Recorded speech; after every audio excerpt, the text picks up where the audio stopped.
What's good? What's good, everybody? Welcome back to another episode of The Urban Platform Speaks. Make sure to like and subscribe as you tune into the channel and check out the content. And with that being said, man, I want to speak on the return of Michael Jordan to NBC, broadcasting. And so a lot of people are anticipating Michael Jordan's comeback to NBC and the broadcasting.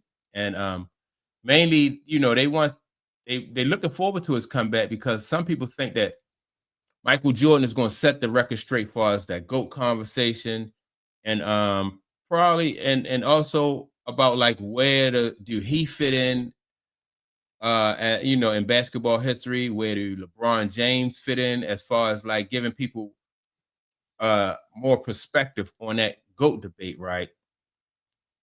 And so what I don't think a lot of people are talking about though is how will Michael Jordan, like I haven't heard anybody talk about this, but like how will Michael Jordan's when he come back to NBC, how will that affect the WNBA? And people may not even think that that's going to affect the WNBA at all, but I disagree. I think that the NBA they had a formula for success, right? Before the LeBron James era came into play, they had a formula for success.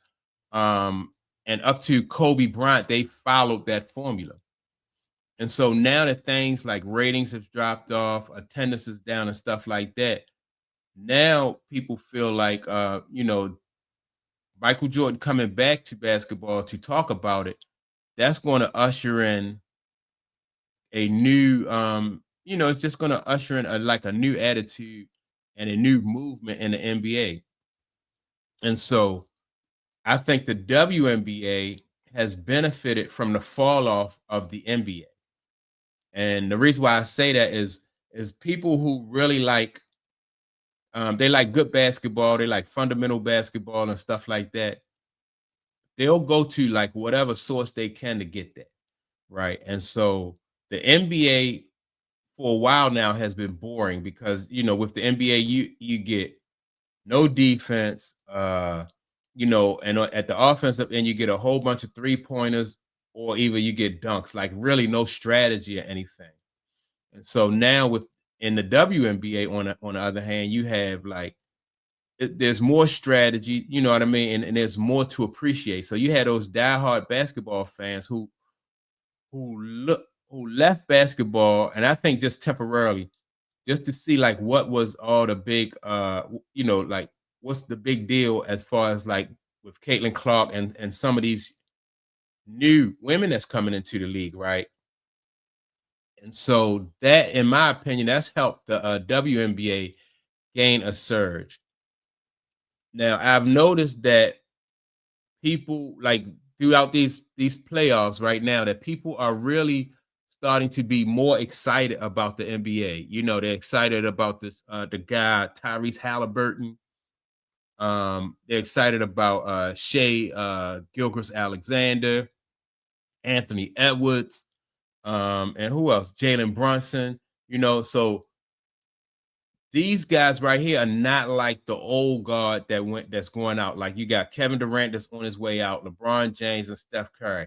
They represent the old guard, and they represent like the old way of playing, like three pointers, either a dunk or a three pointer.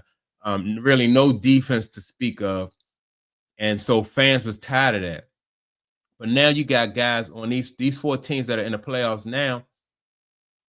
These guys are playing both ends. They have more two-way ball players. Even your star, like Anthony Edwards he played pretty good defense. Shea Gilgeous, he played pretty good defense. Brunson, not so much. He tried, but he's a smaller guy. Tyrese Halliburton is a good defender. So you're getting a better brand of basketball now. And so now with Michael Jordan coming back, and he's going to talk about the game, the way the game should be played. And so people who looked at this last era, like I said, of the Kevin Durant, LeBron James, Steph Curry, he's not here really, in my opinion, to like contradict them or say anything bad about them. But I think that just him talking about the game and telling people like what's missing from the game and how the game should be played, that's going to continue to elevate the game along with these young guys who are coming in and they're actually playing the way and starting to play the way that that used to be the NBA formula. You know, like you had a bunch of guys who were two-way ball players, great athletes on both ends, and competitive on both ends. And so that means you're going to draw more interest from the fans, you know. And so when you draw more interest from the fans, that is going to pull some of the interest from the WNBA because quite naturally people want to see a better product. So if you have like I consider the NBA as like Broadway, right? And then the WNBA is like off Broadway. And so when Broadway is, you know, most people prefer to you know what I mean. There's more talent on Broadway, better production on Broadway, and so no, I don't think that the WNBA, even with all its drama like that's going on currently with like Caitlin Clark and some of the players around the league, I think it'll draw a little bit of interest and stuff like that. But I don't see the WNBA like being able to grow and expand when the NBA itself is really taking off, you know. And I even hear people saying that that's the reason why, you know, people are watching the WNBA because the NBA kind of fell off. Also with men's college basketball, you know, a lot of people wasn't following college basketball because the one and done, right? You don't really get to know those guys, and so you know until it's time to tournament time, college, you know, that's when people really get interested in that because you don't know those guys. Like back in the day, you could follow like a Michael Jordan from his freshman to his junior year, or Magic Johnson. You could follow him, you know, and or whatever whoever your players was back in those days. You know, Clyde Drexler, Isaiah Thomas. Those guys usually stayed at least 2 years. You know, at least 2 years. That's for the good for the great ball players. Then you had other ball players who probably didn't who stayed 4 years and you followed their career. And then so since you knew their game so well, you was like, well, um, you know, people were talking about, well, do you think they're gonna make it? Do you think they're gonna stick in the league? You know, and I go all the way back to like Johnny Dawkins, you know, when he was at Duke. Johnny Dawkins stayed all 4 years. I think he stayed all 4 years. Tim Duncan, he stayed all 4 years, I think.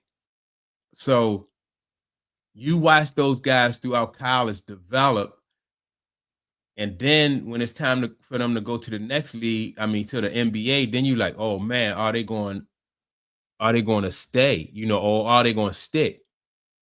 And so that made for more drama. That made for people, you know, that made people just want to follow these guys throughout their careers. And so you don't have that no more in college basketball. So that's why, you know, people are really following women's basketball right now. But if the NBA, when the NBA is up, that's going to affect the WNBA. Now, will it affect the college girls? I don't really see that it affecting the college girls because the college rules are still the same. Like you still have those the one and done rules, and so guys still not really not staying. Um, like you know, you don't get to follow those guys like you did back in the day. So especially the star players. Like for instance, this year Cooper Flag only played 1 year college basketball. But just imagine like all the buildup, like if Cooper Flag would have stayed until his junior year, or what's the Zion Williamson, you know, if Zion had stayed up until his his junior year. Now the thing about it, when those guys stayed in college, you also got a better product. You know, by the time they got to the NBA, if they stayed 2 or 3 years, their game was polished.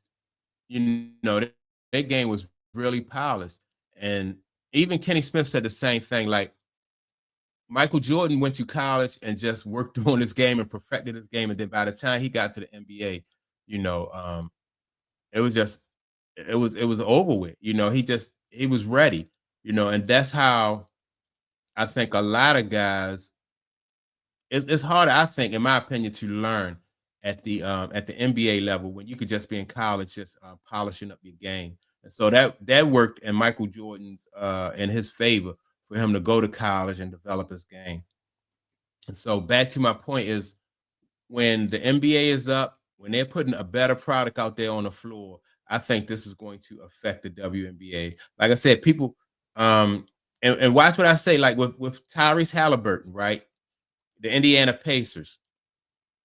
If Indiana just so happens to win a championship this year, that's not really going to look. That's not really going to really pan out very well for Caitlin Clark and the Fever. Like inside Indiana, they're going to be happy. Like if they get two champions over there in Indiana, that'll be cool for them. But throughout the NBA, I think like it's really not going to be good for them because you can't expect Caitlin Clark, one person, one player to elevate the league, And so, but I think that with the men's game on the way up, that's gonna I'm not saying it's gonna sink the WNBA. I'm just saying that um, like the WNBA probably won't be as big as what some people was thinking it's gonna be. The expansion, even the expansion, like they bringing it along slowly. They talking about like 2027 and 2028 and all that stuff. And that depends on what happens in between now and 2028. You know what I mean? So over the next 3 years or so. So yeah, I don't think the WNBA is going to be able to grow if the NBA is growing and if the NBA get back to if they bring their fans back, that's going to take away from the WNBA, some of the interest in WNBA. And so because they have a limited market anyway. So I know people don't want to hear that, but it's true. Just mark my words. And so with that being said, don't forget to like and subscribe. Also, don't forget to leave a comment, and I'll check you all out in the next video. Peace.